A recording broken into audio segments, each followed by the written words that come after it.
Don Wirt played third base for the Detroit Tigers in 1968. I'm often reminded of him because each time I face my typewriter, it's there on the top row, QWERT.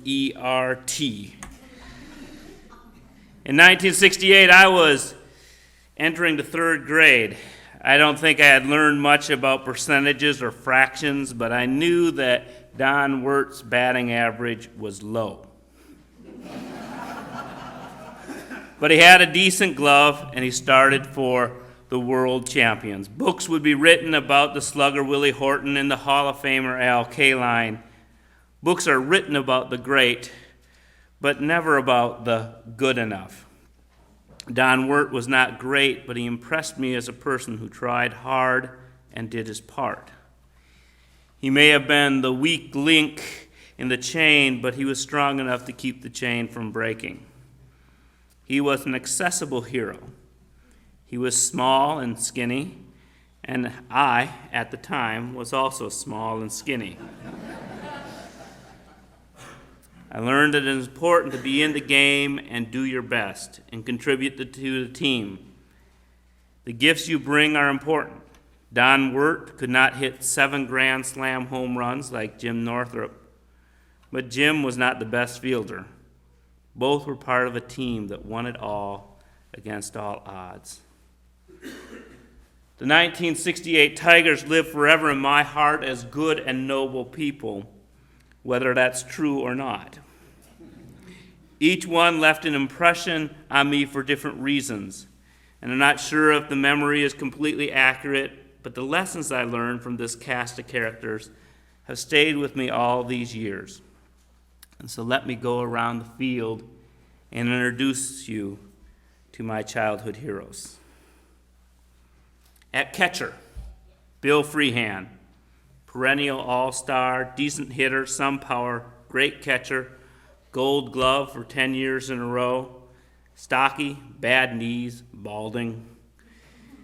To me, he represented dependability, the anchor of the team, solid. I wanted to be like Bill Freehan, someone others could count on to do the job well. At first base was Norm Cash, a power hitter who irritated opposing base runners by singing country music to them. He was from Texas, and he had a good time. And having fun, being yourself, was the lesson he taught me. In right field, Al Kaline. For over 20 years, he was the perfect picture of excellence. The best Tiger since Ty Cobb. But unlike Cobb, he was modest. He did not brag about himself. He quietly did his job. I remember when he got the contract of $100,000, the first Tiger to ever be paid this much, he said, "I probably don't deserve it." He was excellent year after year until he retired. Excellence without ego. This was a lesson of greatness and humility, that they should walk in hand. And then there was Mickey Stanley, who displayed the virtue of versatility. He played mostly center field and shortstop, but he could be counted on to fill in almost anywhere he was needed. Jim Northrup was the other center fielder and did not play every game, but he had the knack of being in the right place at the right time. He hit 7 Grand Slam home runs that year, 7 times with the bases loaded, 2 in one game, 4 in 1 week. Though he was not the most consistent player, when he had the chance to be a hero, he made the best of it. In left field was Willie Horton, the only black man who started for the Tigers, and probably the first African American I knew by name. In 1967, Detroit was torn apart by race riots. In '68, things were still tense, but Willie Horton was beloved. He was the slugger, the cleanup hitter, transcending hatred by the sheer force of power. I regret that another man with the same name was used in a later presidential campaign to fan the flames of racial hatred 20 years later. The pitcher, Denny McLain. Dave told us about him. Denny was cocky and arrogant. It seemed like he owned the world. However, it did not last long. Too much partying, too much gambling made him lose his arm. It taught me a valuable lesson. Treasure your gifts, nurture them, for even the greatest gifts can be squandered.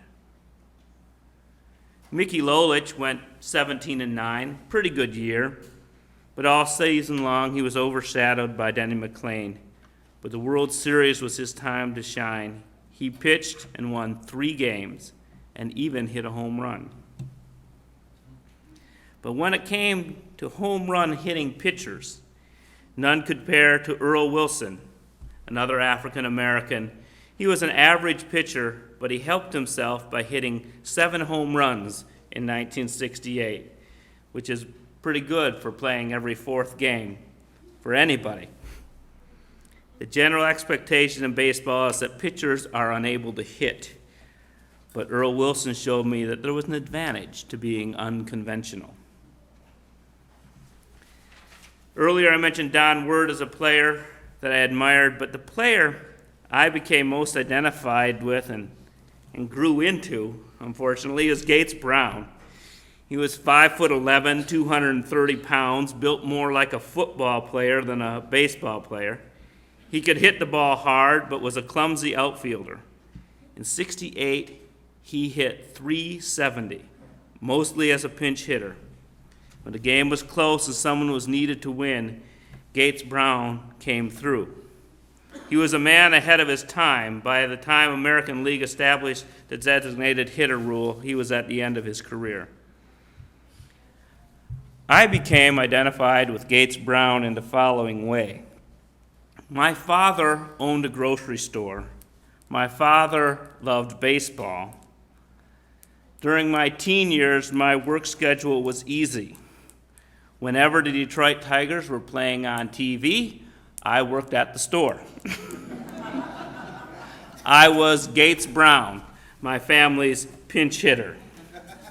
I would pinch hit at the store so Dad could watch the game.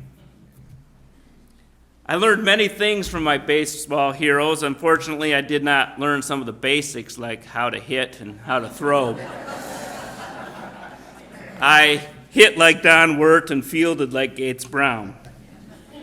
The closest I ever came to hitting a home run was when I hit a long ball which hit the top of the fence and bounced back into play. At which point, the game was stopped. One of my friends said, "The field must be getting too small if Davis can almost hit one out." And we never played on that field again. Despite my personal inabilities, I still like baseball because it's different from other games. Most sports are variations upon a single theme. Take an object from this side and move it over to this side.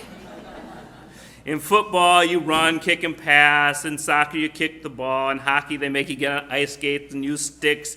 In polo, they make you get on horses. Basketball is the same game. Tennis is the same game. Back and forth, back and forth. Very linear. But baseball is played in a circle. Other games have rigid time limits, but baseball has no clock. It ain't over until it's over. I don't know if there's a deep meaning to baseball, but for me, it resembles life. It seems that I spend a lot of time just standing around waiting for something to happen. But when it does happen, you better be ready, or else you'll miss it. Sometimes you have big innings where everything goes right, and other times you just strike out. But to enjoy baseball and to enjoy life, it's best not to get distracted with winning or losing, or being preoccupied with the current action or lack of it, or when the game is going to end. If we worry or know when our life is going to end, we won't enjoy it as much. For me, the beauty of life and baseball is in the folklore. Each situation reminds you of something else that happened. You can discuss it with your friends and your families. This is like when Aunt Lily did this, or this is like when the 68 series. And you can discuss what happened, what could happen, what might happen, and realize that it's all related to what's happening now. Baseball is remarkable that a successful hitter bats .300, which means they reach base 30% of the time. That means they fail 7 out of 10 times. And that's to be a good hitter. And I think life often gives us that. There seems to be more times that we come up to bat and we just don't make it. But it's worth it to keep trying and keep trying, because those 3 or sometimes only 2 times out of 10 can be enough. And those are our moments. To enjoy life and to enjoy baseball, one needs to be aware. Try to focus on everything at all times.